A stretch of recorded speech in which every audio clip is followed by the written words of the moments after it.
como dice, qué es lo que le proponemos en esta oportunidad y por ahí linkeándolo, uniéndolo a las palabras que decía nuestro gerente general Gonzalo Bravo, le estamos proponiendo como compañía un programa de mejoramiento exclusivo. ¿Qué significa eso? Que tenemos una plataforma de lanzamiento, una plataforma para elegir materiales, ya sea para lo que es grano y para lo que es silaje. En esta parada específicamente lo que vamos a hablar es sobre, o ya empezamos a hablar, mejor dicho, lo que son híbridos destinados a lo que es planteos de silo.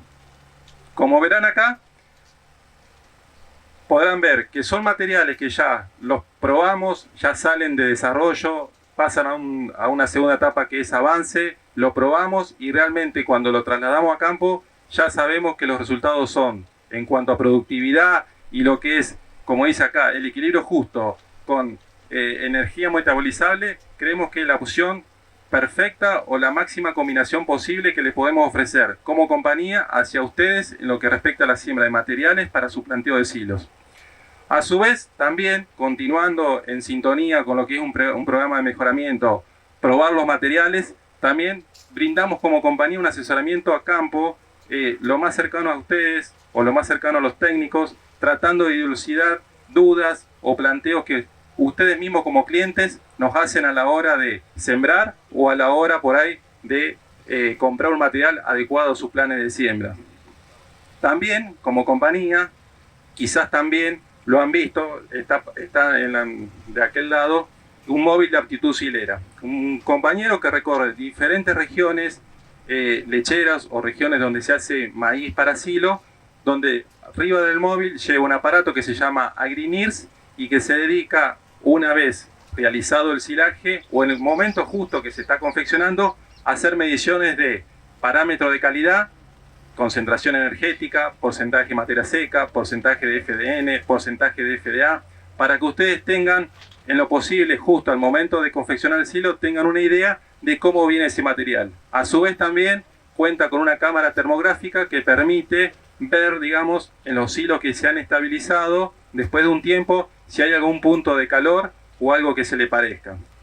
También, a su vez, en el momento que mi compañero visita los establecimientos, tiene 3 cajones, que es el famoso Penn State, que mide la calidad o el largo de fibra en el momento que se está haciendo el ensilado correspondiente o que ya se lo hizo. Obviamente, una vez que superamos toda esa etapa, nunca dejamos de ir al campo y siempre tratamos de acompañarlo y evacuando dudas y a su vez respondiendo a su requisitoria. Una pregunta, ¿quién no se la ha hecho esta? ¿Son iguales los maíces para grano y silo? ¿Qué tema este, no? A priori uno diría, sí, da lo mismo hacer un maíz para grano y para silo. La verdad que cuando nos sentamos a la hora de hacer un plan forrajero, de hacer un plan de siembra para maíz, buscamos características en granos que por ahí son comunes a ambos dos, como puede ser alto rendimiento en grano, por supuesto, estabilidad del rendimiento. No nos sirve tener un material que un año rinde 5.000 kilos y el otro año 8.000 y después baja 7.000. Después, para grano, como podrán alcanzar a ver, se usan cualidades o aspectos como ser enfermedades de tallo, carbón y fusarium en espiga, por ejemplo, enfermedades de espiga, mal de Río Cuarto, que la planta se mantenga en pie para que podamos cosechar el grano con una humedad justa, el tema que después se seque con la velocidad adecuada. Y en silo ya, aparte de alto rendimiento en grano, como podrán ver, estabilidad en rendimiento, estamos buscando calidad de fibra, Stein Green, amplia ventana de picado, o sea, que no se nos pase rápidamente o que no se nos seque rápidamente, porque por ahí, ante una contingencia climática, que nos falte piso para que pueda entrar la máquina a picar, o el contratista que por ahí optamos que no haga el servicio, por una X cuestión no pudo venir, necesitamos que el material se mantenga en verde, que no pierda materia seca, o mejor dicho, que no pierda la humedad tan rápidamente y que nos permita a la hora de hacer un ensilado que mantenga la más alta calidad posible. Almidón de grano digestible, obviamente, eso está referido o está unido a lo que es alto rendimiento en grano. Grano amarillo y profundo.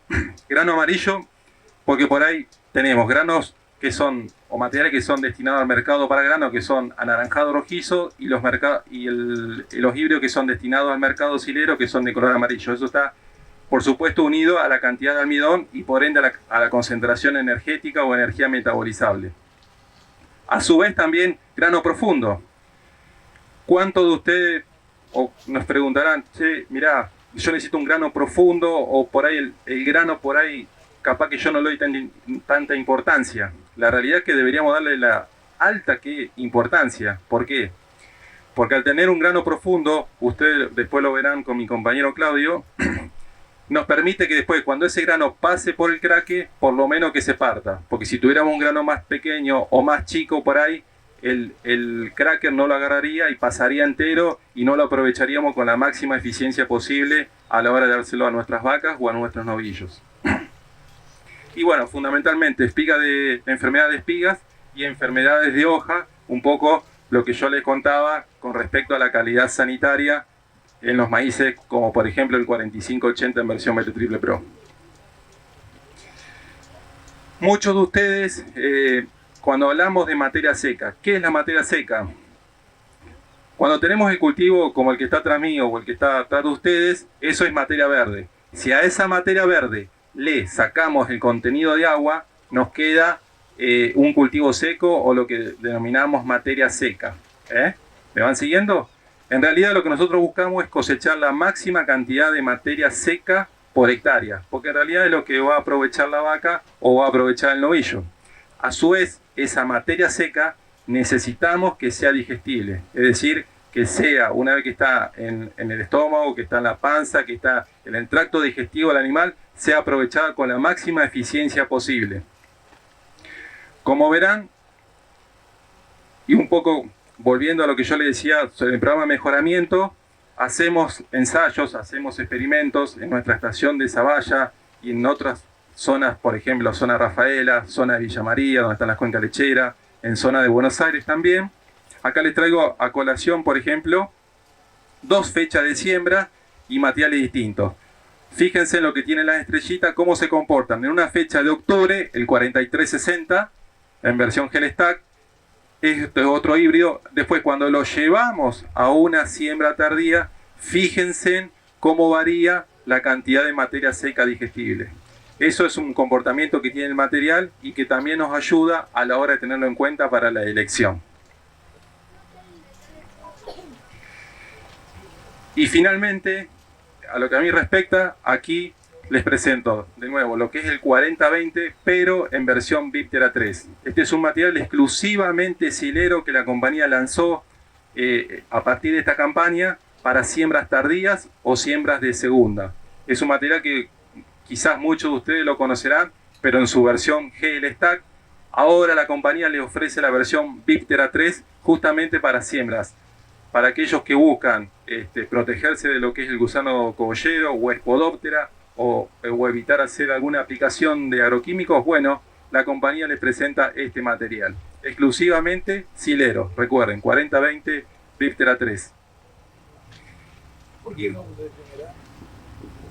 Porque creemos, si bien de primera puede ir, tenemos la versión Gel Stack, por eso recalqué que en aquellos planteos donde buscamos una siembra de segunda, para evitar el problema de cogollero, la compañía les ofrece este material. Por supuesto, si lo queremos hacer de primera, no es prohibitivo, tranquilamente lo pueden hacer. No sé si respondo a su pregunta, caballero.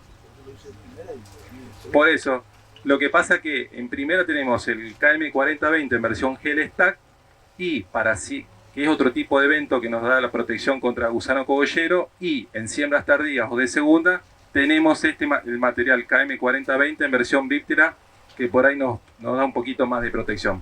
Pero tranquilamente, por ejemplo, en lo que es más al norte, en la zona de Gobernador Crespo, que por ahí en septiembre ya hay algún problemita de cogollero, o en la zona de Ceres, Colonia Alpina, por ejemplo, que ahí, por estar más al norte, ya la cantidad de gusanos Spodoptera que hay es un poco mayor que para la zona esta.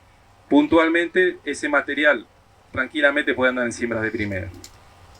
4580, lo que veíamos en doble propósito, es un material granífero en primera instancia que le vimos como atributos positivos para el mercado silero, es su alta cantidad de biomasa que tiene, su alto cualidad de stand green, o sea, su ventana de picado, o sea, es un material que a pesar de ser un material destinado a cosecha de grano, es un material que no se nos pasa tan rápido o que no se nos seca tan rápido. Y la tercera virtud que tiene es un material que es muy sano a la hora de hacerlo en siembras tardías o en siembras de segunda. Les quería presentar estos dos materiales, o quería cerrar mi parte, digamos, para que a modo de resumen, el 4020 en versión Viptera 3 y el 4580 en versión BT Triple Pro.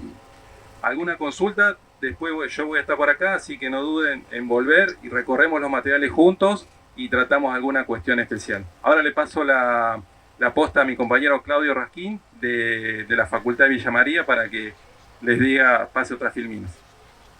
Me fue Mauricio antes que cambie del 4360, sí. lo posicionás respecto a esto de acá, o ya digamos quedaría relegado en función de estos materiales. Está buena tu consulta, porque muchos me consultan. En realidad el KM4360 en su versión G o en su versión GL Stack es un material que la compañía lo sigue posicionando, lo sigue haciendo y lo sigue comercializando. La idea es que es un material que, por sus características agronómicas, nosotros lo estamos posicionando exclusivamente para silero, pero en siembras de primera. O sea, siembras que hacemos en el mes de agosto o fin de agosto, o siembras realizadas durante el mes de septiembre. Pero ese material que vos estás nombrando, la compañía lo sigue comercializando normalmente. Gracias, Ori. Bueno, buenos días. Gracias a KWS por la invitación. Mi nombre es Claudio Raskin, yo soy profesor adjunto de cultivos extensivos en la Universidad de Villa María, y lo que les vengo a mostrar hoy son resultados que venimos generando conjuntamente con KWS en la Universidad Nacional de Villa María. Para los que no conocen dónde está ubicado Villa María, está más o menos a 120 kilómetros al sudeste de Córdoba capital. ¿De qué vamos a hablar principalmente? Estaría bueno los de atrás si se pueden acercar un poquito, porque tenemos algo de datos y cosas para ver ahí en las plantas que me gustaría que podamos intercambiar. Vamos a estar hablando de lo que es densidad, efecto de la densidad de plantas y la elección del híbrido, que son dos de los factores de manejo más importantes para poder alcanzar altos rendimientos, conjuntamente con la elección de la fecha de siembra y la elección del híbrido. Vamos a ver cómo esos dos factores de manejo y si interactúan. ¿Qué significa una interacción? Significa si el comportamiento del híbrido cambia a través de cambios en la densidad o se mantiene constante, ¿sí? Eso es una interacción, y vamos a estar viendo el efecto de esos tres factores sobre el momento óptimo y la ventana de picado, rendimiento en granos y productividad en leche estimada con un modelo, y la producción de biomasa y eficiencia de conversión de esa biomasa. Como bien les contaba Mauricio, es importante la producción de biomasa en materia seca y que esa biomasa se transforme en leche. A eso le denominamos eficiencia y conversión, para lograr la máxima productividad de leche a nivel de superficie. Otro de los factores cruciales cuando uno tiene que hacer un maíz para poder ensilarlo, que va como destino de silaje de planta entera, es poder determinar el momento óptimo de cosecha. Esta primera figura, fíjense, es lo que expresa claramente esto. Hay un momento óptimo a partir del cual la producción de leche por unidad de superficie se estabiliza, ¿sí? Que en este trabajo de investigadores brasileños se alcanza al 31,8%. A partir de ahí podemos fijar una ventana de picado, ¿sí?, que me permite entrar a cosechar dentro de esos momentos, logrando la máxima calidad a nivel de superficie para que ese cultivo sea totalmente aprovechable. Yo acá les muestro los estudios que estamos avanzando en este tema. No estoy en contra de ello, pero el principal método a campo para poder estimar ese porcentaje de materia seca es a través de la observación de la línea de leche, ¿sí?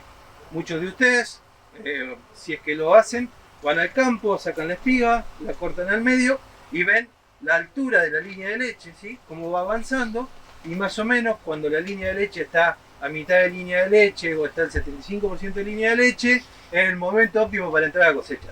Sin embargo, fíjense en esta figura viene de Estados Unidos y muestra cómo para una misma altura de línea de leche, ¿sí?, podemos encontrar variaciones en el porcentaje de humedad de la planta que van entre el 55 al 80% de humedad. ¿Sí? Eso transformado en materia seca, si yo uso el método de línea de leche, puedo estar cometiendo algunos errores.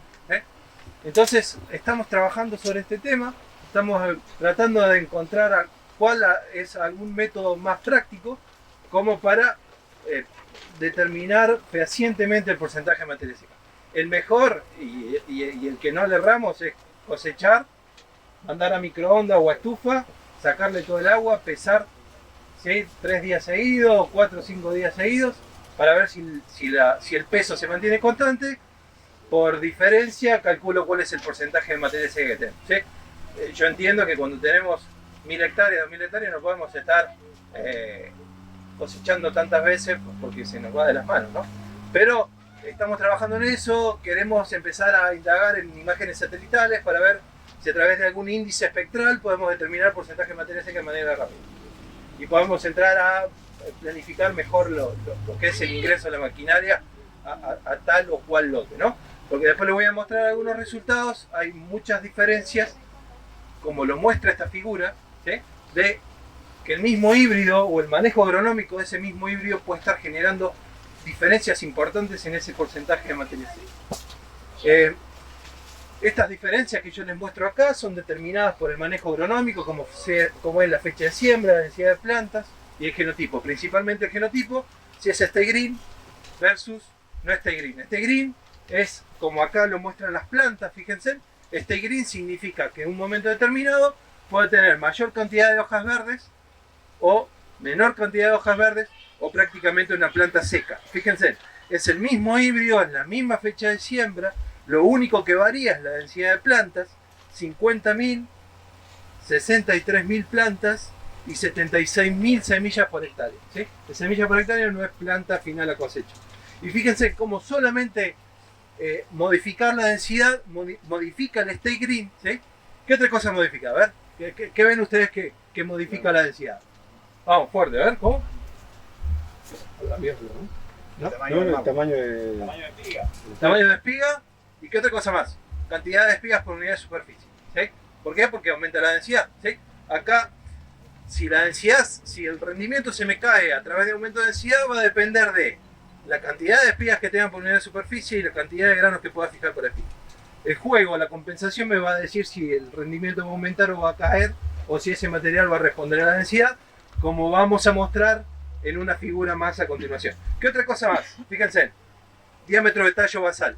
¿Sí? El diámetro de tallo en la base cambia importantemente y eso es importante a la hora de determinar tamaño de médula y porcentaje de pared externa de ese tallo, que es donde está concentrada la pared celular, que me baja muchísimo la calidad. Entonces, fíjense que solamente modificar la densidad para un mismo híbrido, para una misma fecha de siembra, me puede estar significando muchos cambios.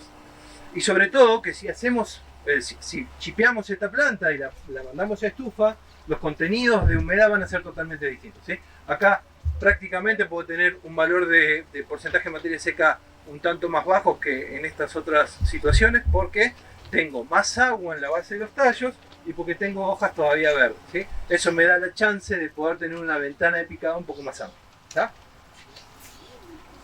Sí, siguiente. ¿Cómo determinamos? Lo que les voy a mostrar ahora es cómo determinamos la ventana de picado. Lo que nosotros hacemos es, en parcelas a campo, en parcelas experimentales, lo que hacemos es, esto es tiempo térmico, es solamente acumular la temperatura media día 10. ¿Sí? Entonces, menos una temperatura base, que en maíz va de entre 8 y 10 grados centígrados. ¿Sí? Entonces, por ejemplo, si un día tengo 30 grados, menos 8 me da 22, y supónganse que esos 22 se mantiene constante en 5 días, voy a tener alrededor de 110, 112 unidades térmicas acumuladas. ¿Se entendió el concepto de tiempo térmico? ¿Sí? Bien, eso es el eje X y el eje Y es el porcentaje de materia seca. Lo que hacemos es determinar en cada uno de los momentos cosechas de plantas, mandarlas a estufas y sacar la materia seca. Lo que hacemos es ajustar funciones matemáticas y determinar cuál es la duración la duración en días, en donde un sistema ingresa con el 33% y finaliza con el 40%. Si proyectamos las líneas y lo trasladamos al eje X, nos da las unidades en tiempo térmico en cual tenemos la duración de la ventana de picado. ¿Sí? ¿Me siguen? Si no, después lo podemos discutir, o cuando ustedes quieran pueden volver y lo seguimos discutiendo. Fíjense, estos son dos casos reales en donde podemos, para distintos híbridos, tener distinta duración de la ventana de picado, y esos son los resultados que les voy a mostrar a continuación.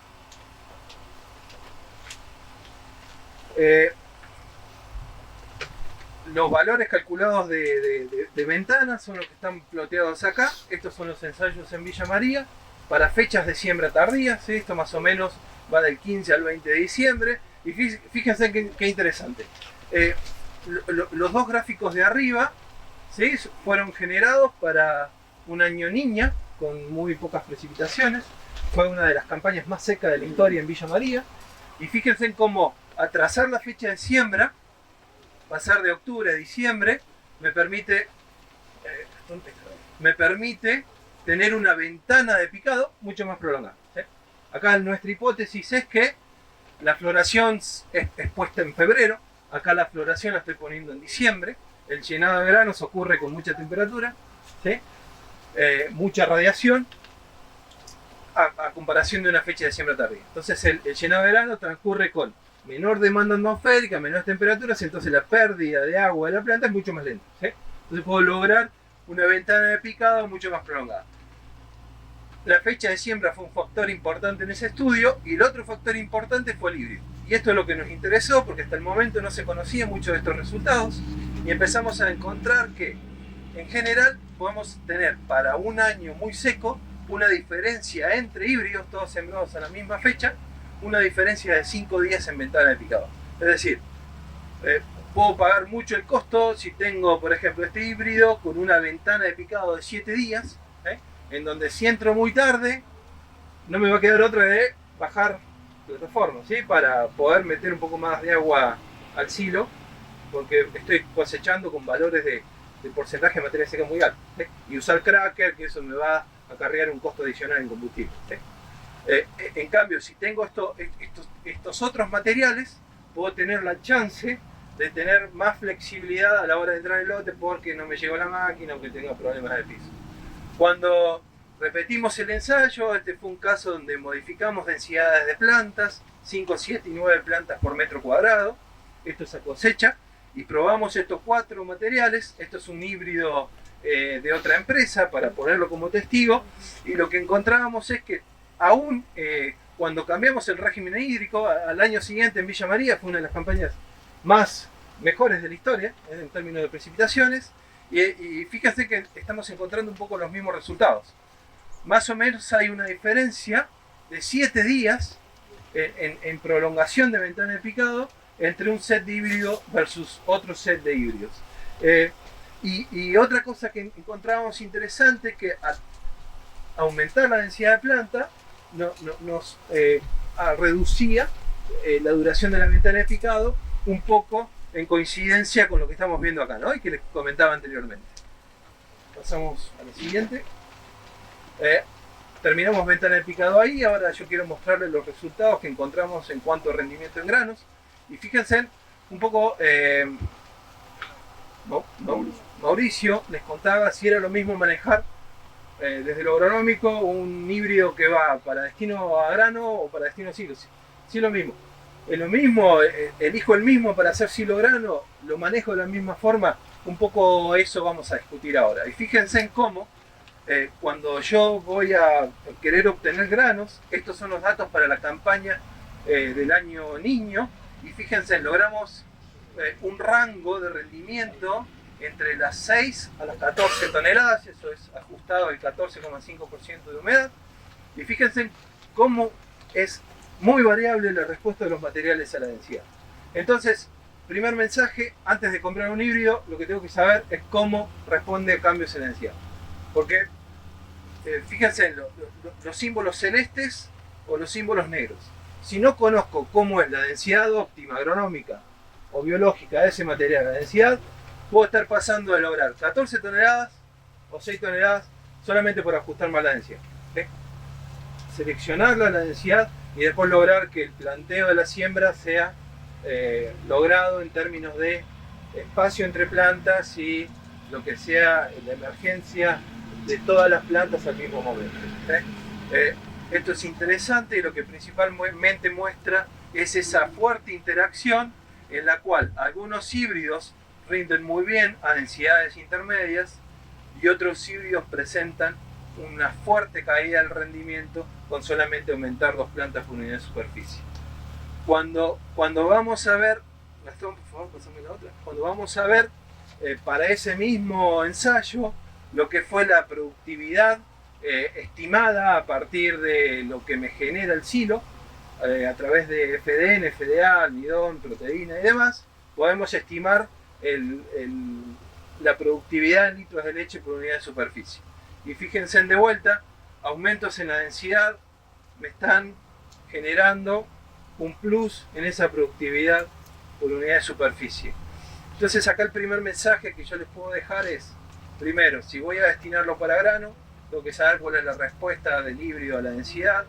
Y segundo, si ese híbrido lo voy a destinar para producción de silo, tendría que estar planteando un 15 a 20% de aumento en densidad con respecto si fuese planteado para producción de granos. Porque lo que estamos viendo es que pasar de 5 a 7 plantas por unidad de superficie me permite aumentar la productividad de litro de leche por hectárea en un 21%. ¿Sí? Y no hay interacción entre la densidad y el híbrido. Es decir, fíjense en el tamaño de estas plantas. Si yo estoy pasando de prácticamente 5 a 6,3 plantas por metro cuadrado, lo que estoy aumentando linealmente es la producción de materia seca por hectárea. ¿Sí? Los componentes de la productividad son la materia seca por hectárea por la eficiencia de conversión de esa materia seca en leche, que son los dos componentes de esta variable. Y fíjense cuando los graficamos juntos, y acá se pueden ver isolíneas que denominamos de producción de leche. Prácticamente yo puedo estar aumentando biomasa o materia seca sin penalizar sobre la eficiencia de conversión. Entonces, si aumento producción de materia seca por un factor que se mantiene prácticamente constante, estoy aumentando productividad de litro de leche por unidad de superficie. Salvo en estos casos, entre un híbrido que ha sido seleccionado en su plan de mejoramiento para grano, puede tener una menor eficiencia de conversión con respecto a los híbridos doble propósito. Puede haber algunas pequeñas diferencias ahí, pero lo más importante es poder generar materia seca por unidad de superficie. Sí, bien, ahí estamos terminando. Para finalizar, les dejo algunos disparadores, después cuando ustedes quieran, yo estoy acá todo el día, así que si quieren podemos venir a discutirlo. El manejo agronómico para maíces con destino para grano es el mismo que para silo, estamos encontrando que no. Para grano es fundamental conocer la respuesta del híbrido a la densidad y se pueden perder, este es un número importante, de 4 a 8 toneladas por no saber ajustar bien la densidad. Para silo, densidades intermedias a altas, comparado con las que yo planteo para grano, maximizan la productividad de leche debido a una mayor producción de materia seca. Conocer la performance del híbrido en estos ambientes es fundamental. En general, los híbridos sileros presentan mayor productividad que los graníferos porque de su plan de mejoramiento fueron seleccionados para generar materia seca. ¿Sí? Tienen más número de hojas, tienen más tamaño de tallo y eso me permite cosechar más materia seca. La duración de la ventana de picado varía, sí. Empiecen a darle mucha bola a esto porque es fundamental. Si tengo un temporal a la mitad y tener un changüín de una semana más es muy importante. Si le meto el costo de combustible para partir grano, me saca directamente fuera de la ecuación, solamente por tener la herramienta de decisión que es gratis, ¿sí? Porque no tengo que invertir. Lo que tengo que hacer es conocer el dato para elegir uno versus otro. Estamos trabajando en esto, la idea va a ser publicarlo y tenerlo disponible de ustedes, ampliar la base de híbridos para que puedan tener una mayor capacidad para poder elegir. Y como lo dice ahí, podemos tener hasta máximo, estamos encontrando una semana adicional de diferencia. Bueno, eso es todo por mi parte. Les agradezco la atención y cuando quieran pueden venir a acercarse y discutir.